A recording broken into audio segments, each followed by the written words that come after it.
ഹരിമോഹൻ നമ്മോടൊപ്പം തുടരുന്നുണ്ട്.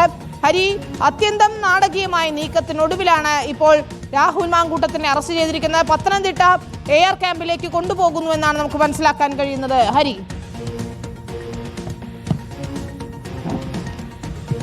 തീർച്ചയായിട്ടും വിനീത, ഏറ്റവും ഒടുവിലായി ലഭിക്കുന്ന വിവരം അങ്ങനെയാണ്. പത്തനംതിട്ട എയർ ക്യാമ്പിലേക്കാണ് രാഹുലിനെ കൊണ്ടുപോകുന്നത്. ആദ്യം അവിടെ വെച്ചായിരിക്കും ബാക്കിയുള്ള നടപടിക്രമങ്ങൾ പൂർത്തീകരിക്കുക. ഒരുപക്ഷെ ചോദ്യം ചെയ്യലടക്കമുള്ള കാര്യങ്ങൾ അവിടെയായിരിക്കും പൂർത്തീകരിക്കുക. AG പൂങ്കുഴലി ഒരുപക്ഷെ അങ്ങോട്ടേക്ക് എത്താനുള്ള സാധ്യത കൂടി ഈ ഘട്ടത്തിൽ കാണുന്നുണ്ട്. ചോദ്യം ചെയ്യലടക്കമുള്ള നടപടിക്രമങ്ങൾ അവിടെ വെച്ച് പൂർത്തീകരിച്ചുകൊണ്ട് തുടർന്ന് അറസ്റ്റ് രേഖപ്പെടുത്തി ഔദ്യോഗികമായി രേഖപ്പെടുത്തിക്കൊണ്ട് മുന്നോട്ട് പോവുക എന്നുള്ളതാണ് നിലവിൽ അന്വേഷണ സംഘം ഉദ്ദേശിക്കുന്നതെന്ന് മനസ്സിലാക്കുന്നു. മാത്രമല്ല, കേസ് രജിസ്റ്റർ ചെയ്തത് പത്തനംതിട്ടയിലാണ്. FIR രജിസ്റ്റർ ചെയ്തത് പത്തനംതിട്ടയിലാണ്. പരാതിക്കാരിയുടെ നാടായതുകൊണ്ട് തന്നെ അവിടെ കേസ് രജിസ്റ്റർ ചെയ്യുകയായിരുന്നു. തുടർന്നാണ് അത് സംസ്ഥാന ക്രൈംബ്രാഞ്ചിന് അത് ഫോർവേഡ് ചെയ്ത് നൽകുകയും ക്രൈംബ്രാഞ്ച് ആസ്ഥാനത്ത് അത് വീണ്ടും രജിസ്റ്റർ ചെയ്യുകയും ചെയ്തിട്ടുള്ളത്.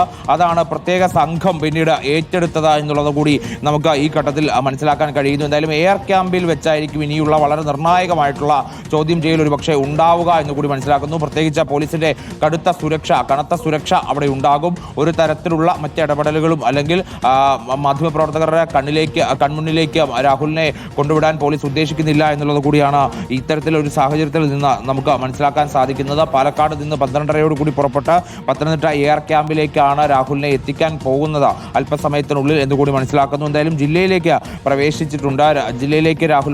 പത്തനംതിട്ട ജില്ലയിലേക്ക് രാഹുൽ മാങ്കൂട്ടത്തിൽ പ്രവേശിക്കുന്നുണ്ട്. ഉടൻ തന്നെ പത്തനംതിട്ടയിലേക്ക് എത്തും എന്നുള്ളതാണ് നമുക്ക് മനസ്സിലാക്കാൻ സാധിക്കുന്നത്. ഇതിൽ രാഹുലിനെതിരെ രജിസ്റ്റർ ചെയ്തിരിക്കുന്ന കേസിന്റെ ഗൗരവ സ്വഭാവം പരിഗണിച്ചുകൊണ്ട് തന്നെ ഇന്നിപ്പോൾ ഈ തെളിവുകളെല്ലാം തന്നെ കോടതിക്ക് മുൻപാകെ അറിയിക്കും. തങ്ങൾക്ക് ഈ തെളിവുകളൊക്കെ ലഭിച്ചിട്ടുണ്ട് എന്നുള്ള കാര്യം അന്വേഷണ സംഘം കോടതിക്ക് മുൻപാകെ ധരിപ്പിക്കും. അതിൽ പലതരത്തിലുള്ള, അതായത് യുവതിയുടെ കയ്യിൽ നിന്ന് പണം വാങ്ങി രാഹുൽ സ്വന്തമാക്കിയിട്ടുള്ള ആഡംബര വാച്ചടക്കമുള്ള ചെരുപ്പടക്കമുള്ള കാര്യങ്ങൾ എന്തായാലും അന്വേഷണ സംഘത്തിന്റെ ശ്രദ്ധയിൽപ്പെട്ടിട്ടുണ്ട്. ഇതിൽ പല കാര്യങ്ങളും അന്വേഷണ സംഘം ഇതിനോടകം തന്നെ ശേഖരിച്ചിട്ടുമുണ്ട്. തെളിവുകൾ എന്നുള്ള നിലയിൽ തന്നെയാണ് അതിനെ കാണുന്നത്.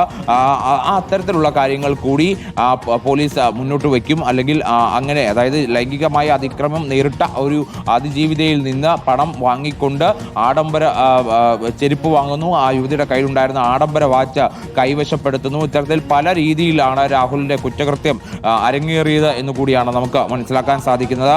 ക്രൂരമായ പീഡനത്തിന് ശേഷം യുവതിയെ ഉപേക്ഷിച്ചുകൊണ്ട് എന്നിട്ടും പിന്നീട് ഭീഷണിപ്പെടുത്തിക്കൊണ്ട് പണം വാങ്ങുന്ന ഒരു നിലയിൽ രാഹുൽ എത്തുകയായിരുന്നു എന്നുള്ളതാണ് ഈ ഘട്ടത്തിൽ നമുക്ക് പങ്കുവയ്ക്കാൻ കഴിയുന്ന ഒരു വിവരം എന്ന് പറയുന്നത്. അതായത് ഗർഭിണിയായതോടുകൂടി ബന്ധം ഉപേക്ഷിക്കുന്ന പതിവ് രീതി തന്നെ രാഹുൽ ഈ കേസിലും അല്ലെങ്കിൽ ഈ വിഷയത്തിലും ഈ അതിജീവിതയോടും രാഹുൽ പെരുമാറി, അല്ലെങ്കിൽ അതേ നിലയ്ക്ക് തന്നെയാണ് പെരുമാറിയത് എന്നുള്ളത് കൂടി നമുക്ക് ഈ ഘട്ടത്തിൽ ഉറപ്പിച്ച് പറയാൻ കഴിയും. കാരണം അത്രത്തോളം ശക്തമായിട്ടുള്ള മൊഴിയാണ് പോലീസിന്റെ പക്കൽ ഇപ്പോഴുള്ളത് എന്നുകൂടിയാണ് മനസ്സിലാക്കാൻ സാധിക്കുന്നത്. ആ മൊഴി ഈ കേസിനെ സംബന്ധിച്ച് വളരെ നിർണായകമാവുകയും ചെയ്യും. കാരണം ആ മൊഴിയിൽ ഉറച്ചു നിൽക്കാൻ അതിജീവിത തീരുമാനിച്ചിട്ടുണ്ട്. ഇനിയിപ്പോൾ രഹസ്യമൊഴിയാണ് രേഖപ്പെടുത്തേണ്ടത്. രഹസ്യമൊഴി രേഖപ്പെടുത്തി കഴിഞ്ഞാൽ പിന്നെ മറ്റു പ്രശ്നങ്ങളൊന്നും തന്നെ, സാങ്കേതികമായി മറ്റു പ്രശ്നങ്ങളൊന്നും തന്നെ നേരിടില്ല.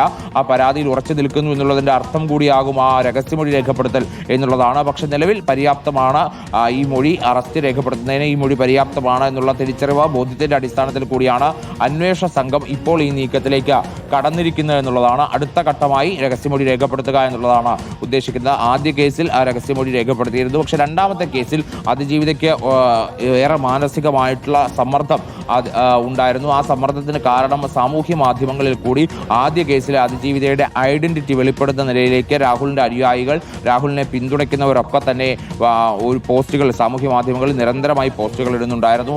അതിന്റെ പേരിലുണ്ടായ കോലാഹലങ്ങളൊക്കെ തന്നെ നമുക്കറിയാം. അതിൽ രാഹുൽ ഈശ്വർ അടക്കമുള്ള ആളുകൾ അതിൽ പ്രതികളാവുകയും ദിവസങ്ങളോളം ജയിലിൽ കിടക്കുകയും ചെയ്യുന്ന ഒരു പശ്ചാത്തലം വരെ ഇതിന് മുന്നിലുണ്ട് എന്നുള്ളതാണ്.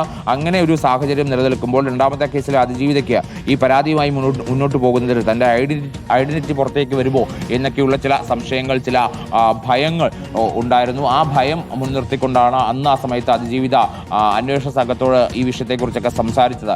ഏറെ ഭയപ്പാടോടുകൂടിയാണ് അന്വേഷണ സംഘത്തിന് മുന്നിൽ അതിജീവിത രണ്ടാമത്തെ കേസിൽ ഉണ്ടായിരുന്നത് അല്ലെങ്കിൽ മൊഴി നൽകിയത് എന്നുള്ളത് കൂടി നമുക്ക് മനസ്സിലാക്കാൻ സാധിക്കുന്നുണ്ട്.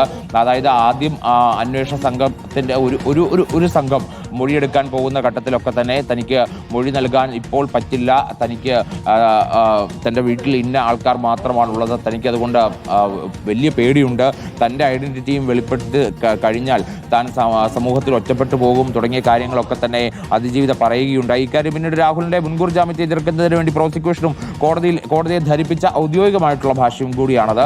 പക്ഷേ മൂന്നാമത്തെ കേസിൽ അതിജീവിത തുടക്കം മുതൽക്ക് തന്നെ എടുത്ത നിലപാടെന്ന് പറയുന്നത് തനിക്ക് ഈ പരാതിയുമായി മുന്നോട്ട് പോകാൻ താല്പര്യമുണ്ട്, താൻ പരാതിയുമായി മുന്നോട്ട് പോകും, ഏത് നിലയ്ക്ക് വേണമെങ്കിലും അന്വേഷണവുമായി സഹകരിക്കുമെന്നുള്ള ഉറച്ച ശബ്ദത്തോടു കൂടി തന്നെ മൂന്നാമത്തെ കേസിൽ അതിജീവിത നിലനിന്നത് അന്വേഷണ സംഘത്തെ സംബന്ധിച്ച് മറ്റ് സാങ്കേതിക തടസ്സങ്ങളൊന്നും തന്നെ മുന്നിൽ വരാതിരിക്കുന്നതിനുള്ള പ്രധാന കാരണമായി. അങ്ങനെയാണ് അതിൽ കേസ് രജിസ്റ്റർ ചെയ്തുകൊണ്ട് അറസ്റ്റ് രേഖപ്പെടുത്തി മുന്നോട്ട് പോകാനുള്ള തീരുമാനത്തിലേക്ക് ഉന്നത ഉദ്യോഗസ്ഥർ നിർദ്ദേശപ്രകാരം പ്രത്യേക സംഘം തയ്യാറായത് എന്നുകൂടിയാണ് നമുക്ക് ഈ ഘട്ടത്തിൽ മനസ്സിലാക്കാൻ കഴിയുന്നത്. ഇതിൽ ഏറ്റവും ഒടുവിലായി വരുന്ന വിവരപ്രകാരം ഇനിയിപ്പോൾ ചോദ്യം ചെയ്യൽ ഒരു പക്ഷേ പത്തനംതിട്ടയിലായിരിക്കുമെന്ന് തന്നെ നമുക്ക് ഈ ഘട്ടത്തിൽ ഏറെക്കുറെ അനുമാനിക്കാൻ കഴിയുന്ന ഒരു കാര്യം കൂടിയാണ്. അതിനുശേഷം മാത്രമായിരിക്കും ഇങ്ങോട്ടേക്ക്, അതായത് തലസ്ഥാനത്തേക്ക് കൊണ്ടുവരാനുള്ള ഒരു സാധ്യത നിലവിലുള്ളത്. പാലക്കാട് നിന്ന് കസ്റ്റഡിയിൽ എടുക്കുന്ന സമയത്ത് മറ്റാരും അറിയാതെ, അതായത് കൂടെ ഉണ്ടായിരുന്ന രാഹുലിൻ്റെ സ്റ്റാഫ് പോലും ആദ്യഘട്ടത്തിൽ ഈ വിവരങ്ങൾ അറിയാതെ തന്നെയാണ് മുന്നോട്ട് പോയത്.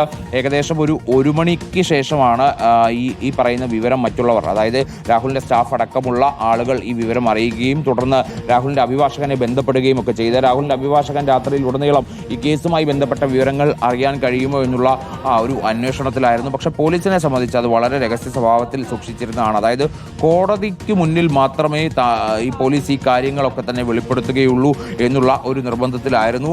കാരണം അത് ഏതെങ്കിലും സാഹചര്യത്തിൽ അതിന് മുൻപ് ഒരു 5 മിനിറ്റെങ്കിലും മുൻപ് ഈ വിവരം അറിഞ്ഞാൽ ഒരുപക്ഷെ രാഹുൽ രക്ഷപ്പെടാനോ അല്ലെങ്കിൽ മറ്റേതെങ്കിലും നിയമപരിരക്ഷ ഉറപ്പുവരുത്താനോ ഒക്കെയുള്ള ശ്രമങ്ങൾ നടത്തുമെന്നുള്ള ഒരു ഉറപ്പിൻ്റെ അടിസ്ഥാനത്തിൽ കൂടിയാണ് അത്തരത്തിലൊരു നീക്കത്തിലേക്ക് അന്വേഷണ സംഘം കടന്നത് എന്നുകൂടിയാണ് നമുക്ക് ഈ ഘട്ടത്തിൽ മനസ്സിലാക്കാൻ കഴിയുന്ന ഒരു കാര്യമെന്ന് പറയുന്നത്.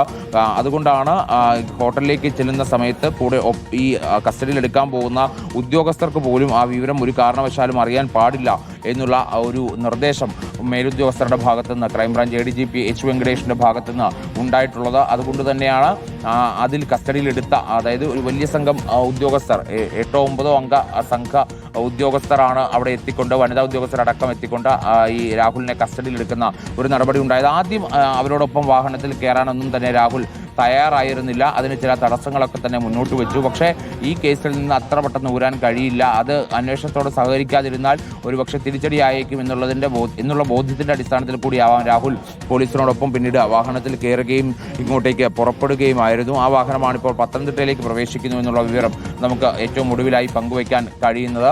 അങ്ങനെ അന്വേഷണത്തോട് ആദ്യ കേസിലെയും രണ്ടാമത്തെ കേസിലെയും അന്വേഷണത്തോട് തികച്ചും നിസ്സംഗത അല്ലെങ്കിൽ തികച്ചും ഒരു അവഗണന മുൻനിർത്തിക്കൊണ്ട് അല്ലെങ്കിൽ അത്തരത്തിൽ ഒളിവിൽ പോയിക്കൊണ്ട് ആ അന്വേഷണത്തോട് സഹകരിക്കാതെയുള്ള നിലപാട് രാഹുൽ കാത്തു അങ്ങനെ ഒരു അന്വേഷണം